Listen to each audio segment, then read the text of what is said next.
O despertar não é um alívio, é um regresso à dor. A consciência regressa lentamente, trazida não pela luz, mas pelo frio implacável de 40 graus negativos que se infiltra pelas frestas da cabana precária. O primeiro sentido a ser agredido é o olfato.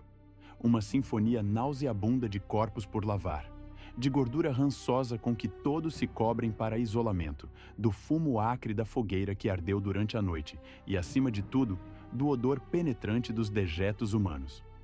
A latrina não é uma estrutura separada lá fora, no gelo. É um canto da própria habitação. Sair para a estepe varrida pelo vento glacial para procurar a privacidade de um arbusto que nem sequer existe seria um convite à morte. O corpo protesta a cada movimento. As peles de animais, vestidas há semanas sem interrupção, pesam e raspam na pele. Sob elas, um universo fervilha. Piolhos. Um legado inesperado, herdado dos nossos encontros com os neandertais há cerca de 70 mil anos. A genética dos piolhos modernos confirma-o de forma inequívoca.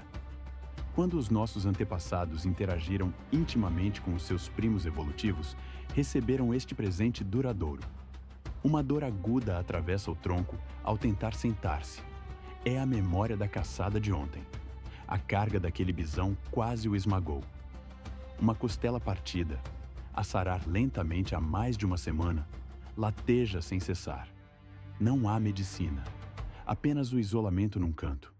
Uma dieta forçada de gordura para acelerar a cura e, ocasionalmente, a visita do xamã, com o seu tambor e os seus cânticos. A brutalidade da vida está gravada nos ossos.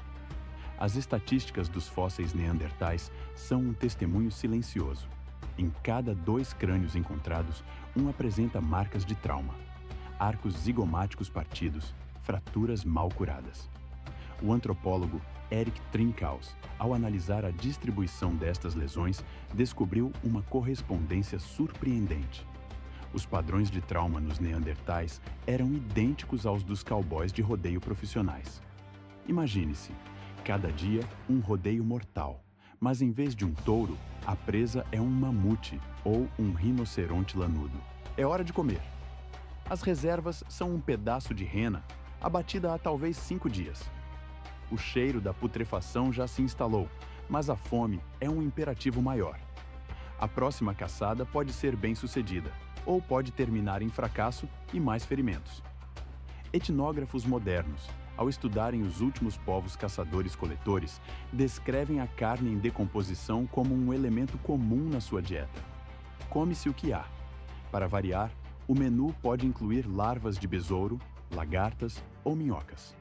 Tribos indígenas chegaram a usar redes para apanhar nuvens de mosquitos, transformando-os em bolos ricos em proteína. Para o homem do Paleolítico, o luxo de ser seletivo era desconhecido. E a higiene? A ideia de lavar-se é um conceito de um futuro inimaginavelmente distante. O sabão só será inventado dentro de dezenas de milhares de anos. O máximo mal, para se protegerem do frio, para brilhar, para serem considerados belos. Com o tempo, essa gordura oxida torna-se rançosa e o odor insuportável. Para a remover, é necessário um emulsionante. A solução descoberta pela necessidade era a urina envelhecida. Esta não era uma existência de contemplação poética da natureza. Era uma guerra diária pela sobrevivência, travada no limiar da capacidade humana. Cada amanhecer não era uma promessa, mas um desafio.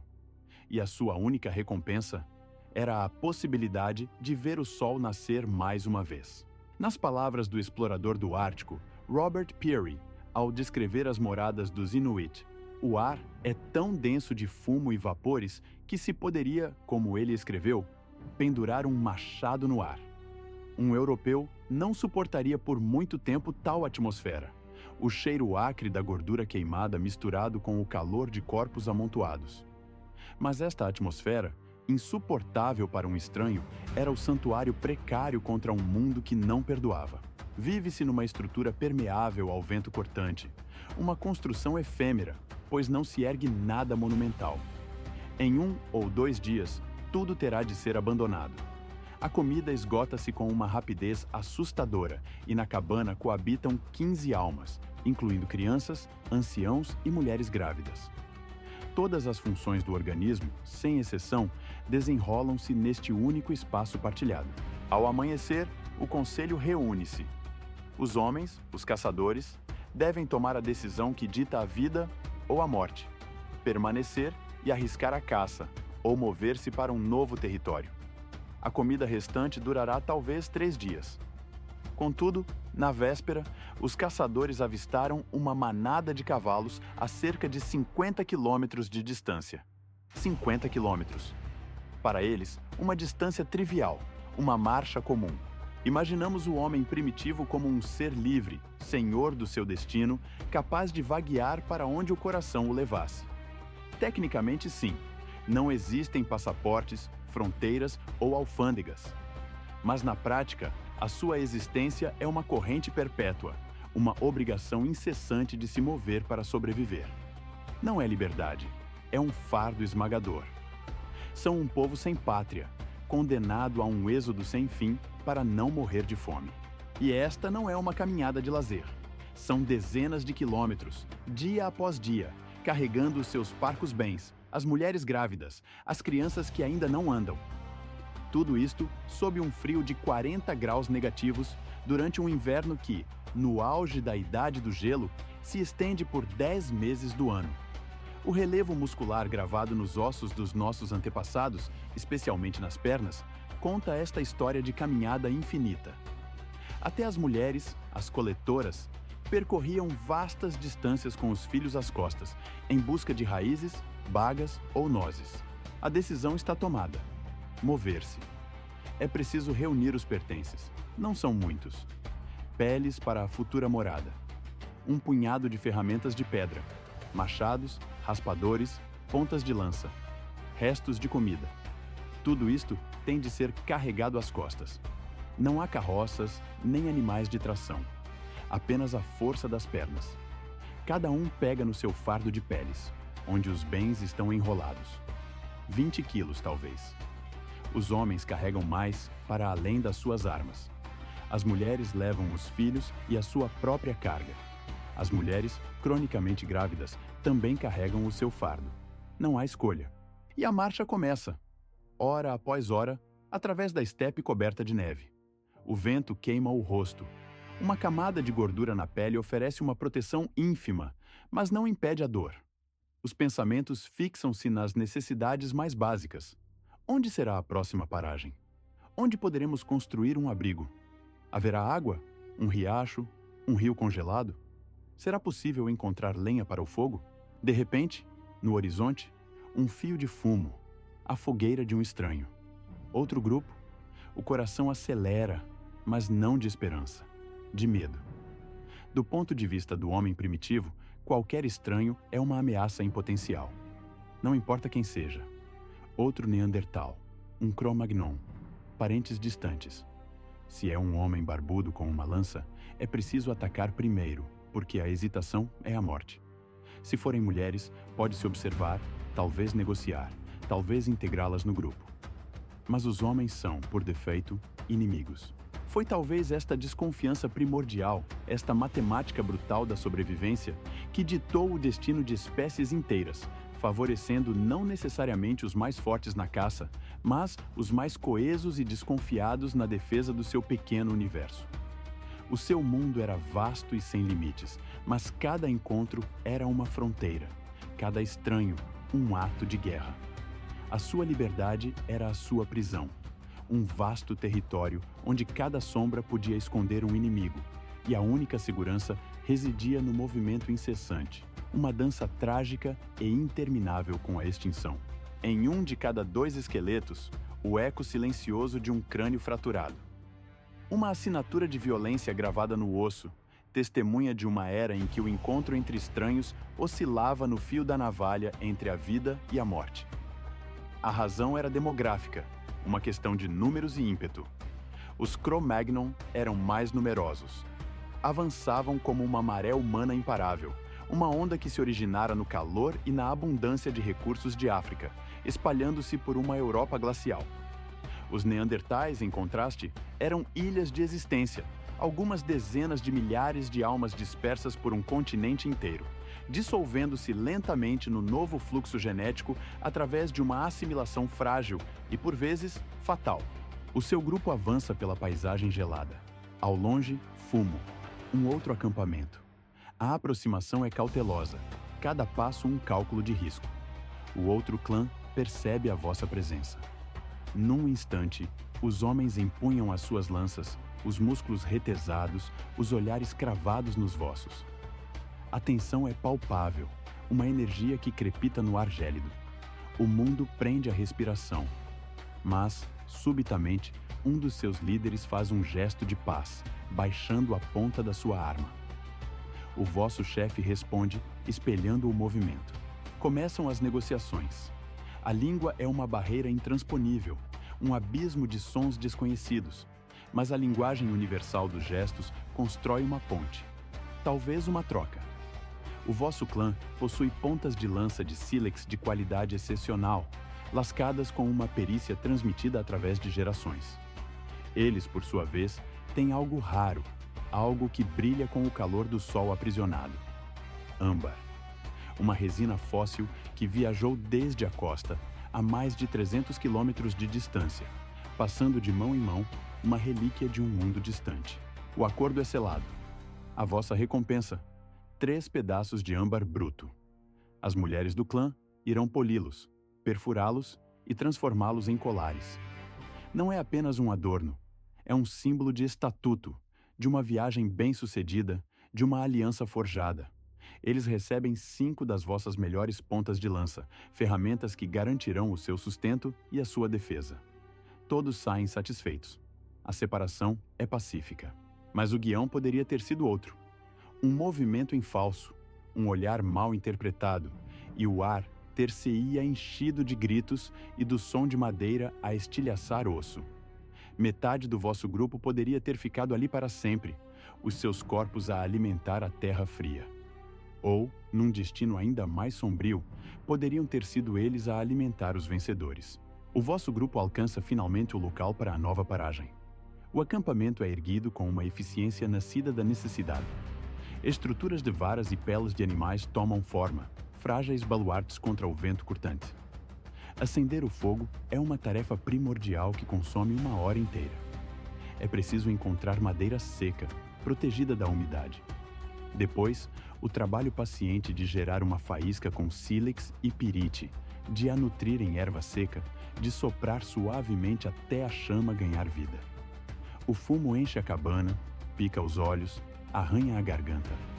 Nos povos modernos que ainda cozinham em fogo aberto, as taxas de doenças respiratórias e cataratas são recorde.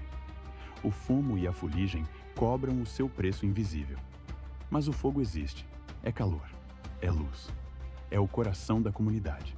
Agora, é preciso carne. Os caçadores pegam nas suas lanças e partem. Você está com eles. Viram rastros de cavalos selvagens a uns 5 quilômetros dali. A marcha é silenciosa, uma coreografia de sombras movendo-se pela paisagem. Qualquer som desnecessário pode significar o fracasso, o eco de estômagos vazios. E ali estão eles, uma manada de talvez 20 cavalos, pastando na encosta de uma colina. A aproximação tem de ser invisível, contra o vento, para que o vosso odor não os alerte. O plano é simples e brutal: cercar, empurrá-los em direção a um penhasco, ou, se possível, isolar um indivíduo do grupo.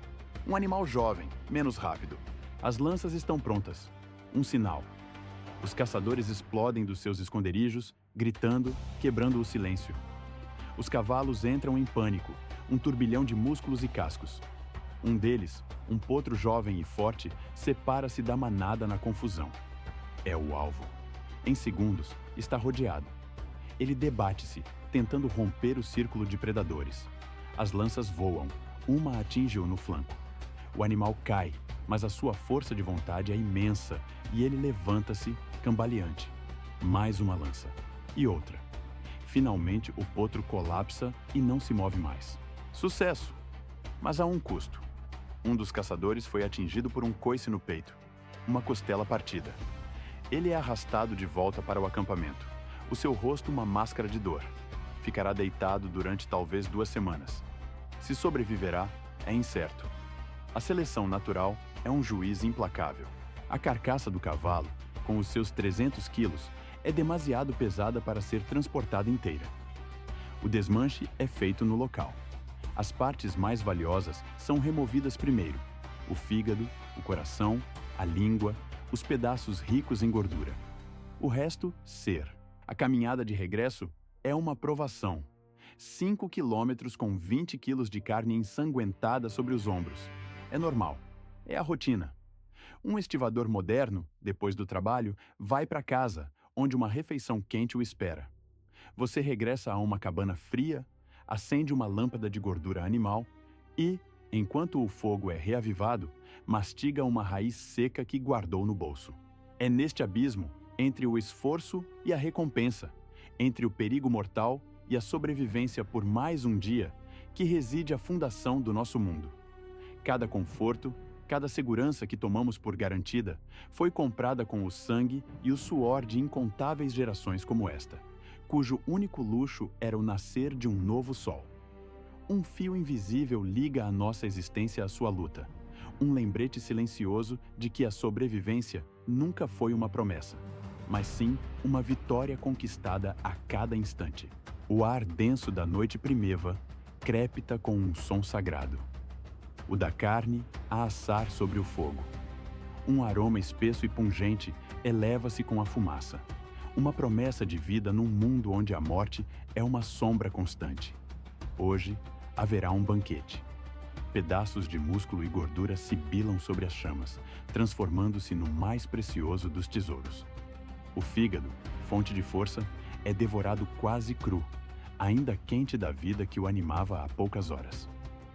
A gordura, derretida até se tornar um líquido dourado e fumegante, é bebida em goles quentes, um elixir que aquece o corpo e a alma. É a felicidade em sua forma mais pura, mais visceral. Estômagos cheios, o roer da fome silenciado por um tempo. Amanhã, a luta pela sobrevivência recomeçará com a crueldade de sempre. Mas hoje, esta noite, é um tempo de celebração. Saciados, reunidos em volta da fogueira, o círculo de luz afasta as trevas e os seus predadores. O alimento nutriu o corpo. Agora, as palavras alimentarão o espírito. Um dos mais velhos começa a falar. A sua voz, um mapa de tempos passados. Conta a epopeia de como, sozinho, abateu um mamute. Descreve o encontro de uma anciã com o espírito do rio, que lhe ofereceu uma pedra mágica. Os olhos das crianças, abertos e maravilhados, absorvem cada sílaba. Isto não é entretenimento, é a sua educação. É assim que o conhecimento, a herança mais vital do clã, é transmitido. E esse conhecimento é a fronteira entre a vida e o esquecimento. É imperativo saber qual a planta que cura e qual a que mata. Reconhecer o momento exato em que a erva necessária floresce. Memorizar os padrões de migração das renas, que mudam com as estações. Decifrar a linguagem secreta deixada pelas patas na terra úmida. Prever a chegada da tempestade na forma das nuvens. Dominar a arte de lascar a pedra, transformando uma rocha inerte numa lâmina letal. Aprender o processo laborioso de curtir uma pele, tornando-a uma barreira contra o frio cortante. Estes homens e mulheres eram botânicos e zoólogos geniais, mestres de um saber nascido da observação mais atenta. Eles sabiam tudo sobre o seu mundo, porque a ignorância era uma sentença de morte. Aquele que agia por tentativa e erro pagava o preço final. Ingeriu o cogumelo venenoso. Morreu. Comeu os frutos da planta desconhecida. Morreu. Os seus vizinhos, os sobreviventes, memorizaram a lição. Esta planta não se come. Foi assim, através de um tributo de sangue, que a humanidade acumulou a sua primeira grande biblioteca de sabedoria. Uma parte dela perdemos para sempre. Ninguém hoje sabe como caçar um mamute, mas também já não é preciso. Os mamutes desapareceram, mas alguém, um dia, adquiriu esse conhecimento. Através de tentativas, de erros, de ossos partidos e vidas ceifadas. Entraram para a história como fracassos, mas foram, na verdade, os pioneiros anônimos, cujo sacrifício pavimentou o caminho. A noite avança. É hora de dormir. O grupo recolhe-se à cabana. Lá dentro, o calor do hálito de 15 pessoas e das brasas moribundas cria um ambiente tépido e denso. O cheiro é forte, uma mistura de fumo, suor e peles, mas é o cheiro de casa, de segurança. Deita-se sobre uma pele de urso, usando outras, enroladas como almofada. Ao seu lado, a sua companheira dorme. Está grávida do terceiro filho. O primeiro morreu na infância, levado por uma febre no auge do inverno. O segundo, agora com 4 anos, dorme do outro lado. A esperança média de vida é de 35 anos. Você tem 28, já não é um jovem. É um veterano na arte de sobreviver. Mais uns 7 anos, talvez, e será um ancião se a sorte o acompanhar. Enquanto o sono se aproxima, os seus pensamentos voltam-se para o amanhã. É preciso construir armadilhas para lebres. É preciso reparar a lança. A haste de madeira rachou. É preciso recolher mais lenha para o fogo. A lista de tarefas é infinita. O trabalho nunca cessa. Mas o cansaço do corpo e a paz do estômago cheio são mais fortes. Os olhos fecham-se. Adormece ao som da sinfonia noturna da estepe. Ao longe, um lobo uiva à lua. O vento assobia através das peles que cobrem a estrutura da cabana. Quente, saciado, vivo, isto é a felicidade. Uma felicidade primordial. Você acorda. Um novo dia começa, igual ao de ontem. E o de depois de amanhã será igual. E daqui a 1 ano, e daqui a 10 anos, até ao fim. Um fim que pode chegar a qualquer instante. Das presas de um predador, da lança de um estranho, da fome, de uma doença, de um acidente na caça. Mas você não pensa na morte. Você pensa na vida. Pensa em sobreviver hoje, e amanhã, e depois de amanhã.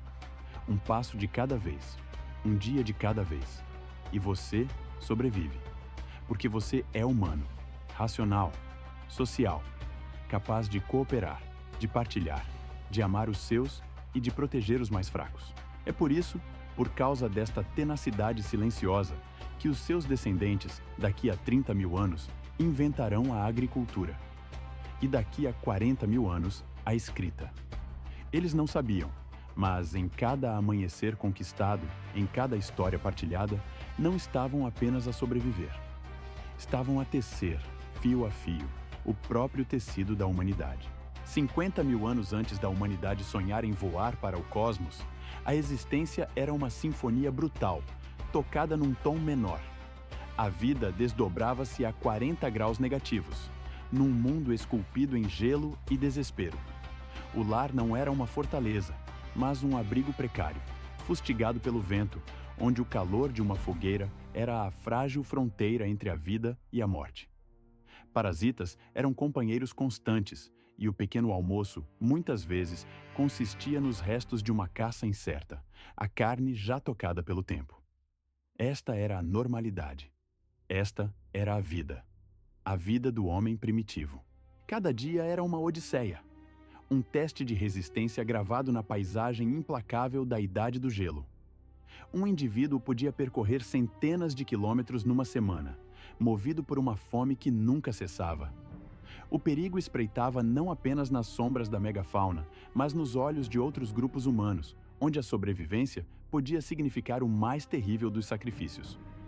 A higiene era um luxo desconhecido, o corpo, um mapa de cicatrizes e provações. Aos 30 anos, um homem já era um ancião, o seu corpo um testemunho da guerra diária travada contra a extinção. E, no entanto, ele venceu. A prova irrefutável da sua vitória está na nossa própria existência. Nós somos os seus descendentes. Estamos aqui porque ele sobreviveu. Porque ele foi suficientemente inteligente, forte e, talvez acima de tudo, sortudo para transmitir os seus genes através de 1000 gerações. A sua verdadeira arma não eram os músculos tensos ou as presas afiadas que a natureza lhe negara. O que garantiu a sua continuidade foi algo muito mais profundo. A capacidade de olhar para o outro e ver um aliado, não um rival.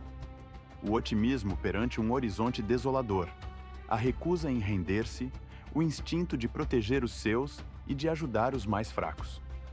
Foi esta a centelha que nos tornou humanos. Não a força bruta, mas a coesão social. A consciência de que juntos éramos mais do que a soma das nossas partes.